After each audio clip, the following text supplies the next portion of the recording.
সম্মানিত দিনদরদি ভাই সকল, সম্মানিত প্রিয় ভাই সকল, আমরা সকলে ইনশাআল্লাহ তাআলা গুরুত্বপূর্ণ আলোচনাটি একবার শোনার চেষ্টা করব ইনশাআল্লাহ।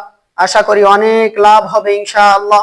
রাসূল আকরাম সাল্লাল্লাহু আলাইহি ওয়াসাল্লাম বলেন, আল্লাহ পাক রব্বুল আলামিনের নিকটে রমজানের রোজার পরে যেই রোজাটা অত্যন্ত ফজিলতপূর্ণ সেটা হলো এই মুহররম মাসের রোজা, অর্থাৎ আশুরার রোজা।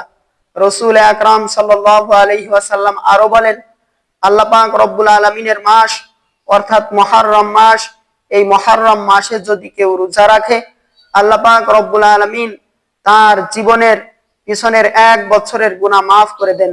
সুবহানাল্লাহ। এই জন্য আমরা সকলেই এই মুহররম মাসের আশুরার রোজা ইনশাআল্লাহ তাআলা আমরা রাখবো ইনশাআল্লাহ। রাসূল আকরাম সাল্লাল্লাহু আলাইহি ওয়াসাল্লামের আদেশ পালনার্থে এবং পিছনের নবীদের শরণার্থে আমরা এই রোজা রাখবো ইনশাআল্লাহ।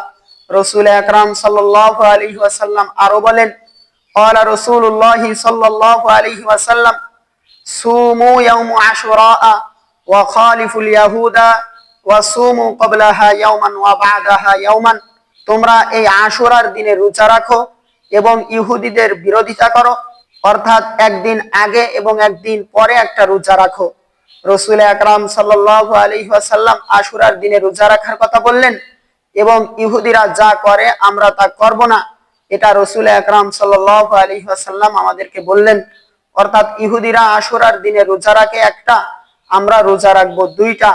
আমরা 9 তারিখে এবং 10 তারিখে রোজা রাখবো। আর যদি কেউ 9 তারিখে না রাখতে পারে তাহলে সে 10 তারিখে এবং 11 তারিখে রোজা রাখবে। আশা করি সকলেই ইনশাআল্লাহ তাআলা মুহাব্বতের সহিত আল্লাহ পাক রব্বুল আলামিনের রাজি খুশি করার জন্য এই রোজাটা ইনশাআল্লাহ তাআলা সকলেই রাখবেন। আশা করি অনেক লাভ হবে ইনশাআল্লাহ।